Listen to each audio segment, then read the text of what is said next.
நாளைக்கு காலையில நீ இந்த வீட்டை விட்டு கிளம்பி ஆகணும்.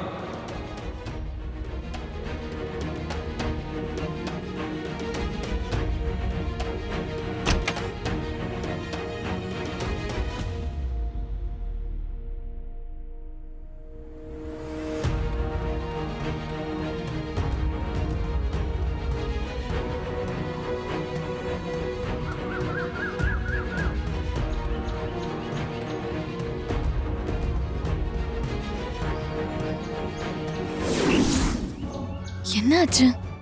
வாசல் தெளிச்சு கோலம் போடல, வீட்ல ஒரு வேலையும் நடக்காம அப்படியே இருக்கு. பால் கூட எடுக்கல. எங்க போனா இந்த மகா?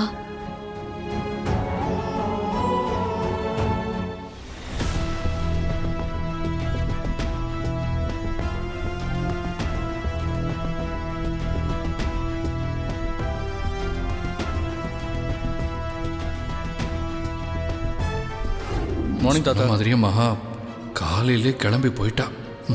நான் சொன்ன அட்ரஸுக்கு கரெக்டாக போயிருப்பாளா? காஃபி குடிச்சிட்டு முதல்ல அவங்களுக்கு ஃபோன் பண்ணி அவங்க பத்திரமா வந்து சேர்ந்துட்டாளான்னு விசாரிக்கணும். மகா அங்கே ரீச் ஆனாதான் எனக்கு பெரிய நிம்மதியே.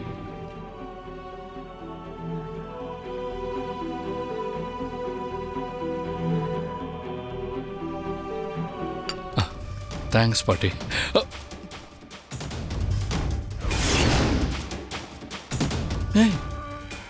நீயா? எப்படி? நீ இன்னும் போலையா? அது வந்துங்க, அது இவ்வளவு நேரம் கீழே உன்னை காணும்னு எல்லாரும் தேடிட்டு இருந்தாங்க. ரூம்ல கூட இல்லைன்னு சொன்னாங்க. நீ போயிட்டேன்னு நினைச்சேன். பார்த்தா காஃபியோட வந்து நிக்கிற. இல்லங்க, நான் வீட்டு விட்டு எல்லாம் போகல. தாத்தாவுக்கு கீரை வாங்குறதுக்காக கடைக்கு போயிருந்தேன். கீரை வாங்க போனியா? ஆமாங்க, காலையில இருந்து நான் வீட்ல இல்லாததால வீட்டை விட்டு போயிட்டு தான் நீங்க நினைச்சிட்டீங்க. 18 நாள் பூஜை முடியற வரைக்கும் என்னால எங்கேயும் போக முடியாதுங்க. ஆமாங்க, சாமியார் சொன்னபடி பூஜைய நல்லா முடிச்சு உங்க உயிரை காப்பாத்துறது தான் எனக்கு எல்லாத்தையும் விட முக்கியம். அதுக்காக நான் எந்த கஷ்டத்தையும் தாங்குவேன். என்ன யாரு என்ன சொன்னாலும் எனக்கு அதை பத்தி கவலை இல்லைங்க. எனக்கு உங்களோட உயிர் தாங்க முக்கியம். நான் நேத்தே உங்ககிட்ட கிளியரா சொன்னேன், நான் ஒன்னும் சின்ன பையன் இல்லைன்னு. எனக்கு என்ன பாத்துக்க தெரியும். நீ மேல கிளம்பு. இல்லங்க, 18 நாள் பூஜையை முடிக்காம நான் போக மாட்டேன். அது மட்டும் இல்ல, உங்களுக்கு உடம்பு சரியாகிற வரைக்கும் நான் கூடவே இருந்து பத்திரமா பாத்துக்கணும். என்னது? திவ்யா கதா சொல்லிருக்காங்க. சும்மா திவ்யா திவ்யா திவ்யான்னு சொல்லிட்டு இருக்க.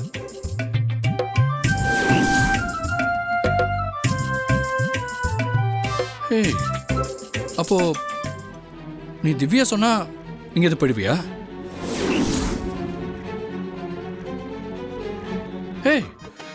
திவ்யா போன்னு சொன்னா நீ போயிடுவல்ல? இல்லங்க, அக்கா என்ன போக சொல்ல மாட்டாங்க. போன்னு சொன்னா போயிடுவல்ல? அதான் இப்ப சொன்னேனே, திவ்யா அக்கா என்ன போன்னு சொல்ல மாட்டாங்க. இந்த பாரு, நான் கேக்குறது உனக்கு புரியுதா இல்லையா?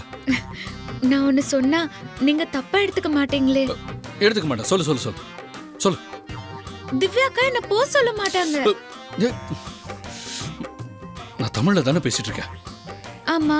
உனக்கு புரியுதா இல்லையா? புரியுதுங்க. ஓகே, நான் கேக்குற கேள்விக்கு கரெக்டா பதில் சொல்லு. சரி. திவ்யா அக்கா உன்னை இங்க இருந்து போன்னு சொல்லிட்டா நீ போயிடுவியா?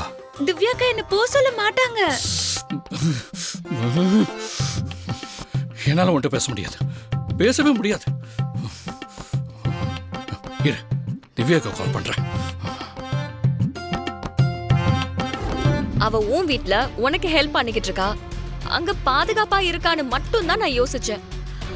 ஆனா அவளுக்குன்னு ஒரு வாழ்க்கை இருக்குன்னு சுத்தமா நான் மறந்துட்டேன். சரி, ஒரு நிமிஷம் நீ மகா கிட்ட கொடு. மகா பேசு. மகா, திரு எப்படி யோசிச்சிருக்கான் பாத்தியா? சூப்பர்ல. நீ என்ன நினைச்சியோ அததான் திரு செஞ்சிருக்கான். நீ முன்னாடியே ஒரு தடவை சொல்லிருக்க, ஏதாவது வேலை வாங்கி கொடுங்கக்கா, அதை செஞ்சு நான் பொழைச்சுக்கிறேன்னு. நான் அதை சுத்தமா மறந்துட்டேன். ஆனா திரு அவனாவே யோசிச்சிருக்கான். ஆக்சுவலி எனக்குமே ஒரு சின்ன கில்ட் ஃபீல் இருந்துகிட்டே இருந்துச்சு. உன்னை ஒரு சின்ன வட்டத்துக்குள்ளே அடைச்சு வச்சிருக்கோமே. இனிமே அந்த பிரச்சனை இல்ல. திரு சொன்ன வேலையை நீ அக்செப்ட் பண்ணிக்கோ. உன் வாழ்க்கை சூப்பரா இருக்கும் மகா.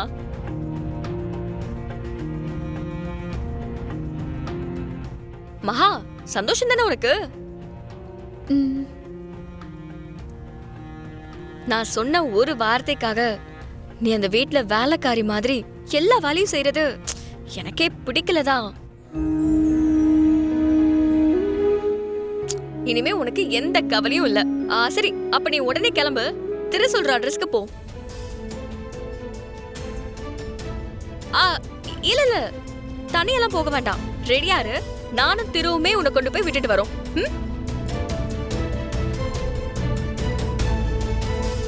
சரி, திருக்கிட்ட போன கொடு. சொல்லு திவ்யா. திரு, நீ ரெடியா இரு. நாம 2 பேரும் கொண்டு போய் அவள அங்க விட்டுட்டு வந்துடலாம்.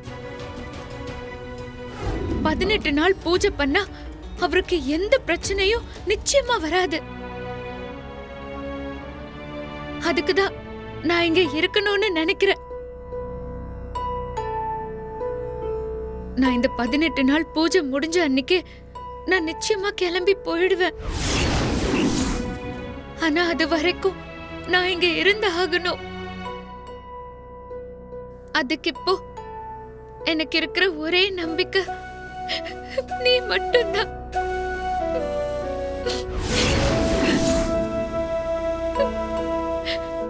இனிமே நான் யார்கிட்டயும் என்ன பேசினாலும் எதுவும் நடக்காது.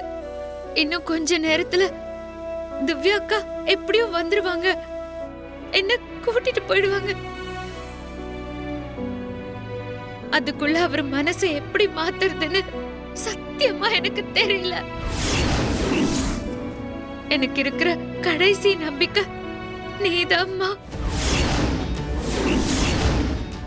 இந்த பூஜை முழுசா முடியற வரைக்கும் இந்த வீட்ல நான் எப்படியாவது இருந்தாகணும். அதுக்கு நீதான் எனக்கு உதவி பண்ணணும். அதை எப்படி பண்ணுவேன்னு தெரியல. ஆனா நீ என்னை இருக்க வைப்பேங்கிற நம்பிக்கை மட்டும் எனக்கு இருக்கு. தயவு செஞ்சு அந்த நம்பிக்கைய சிதற அடிச்சிடாதம்மா. இது கூட சுயநலத்துக்காக நான் எனக்காக கேட்கல.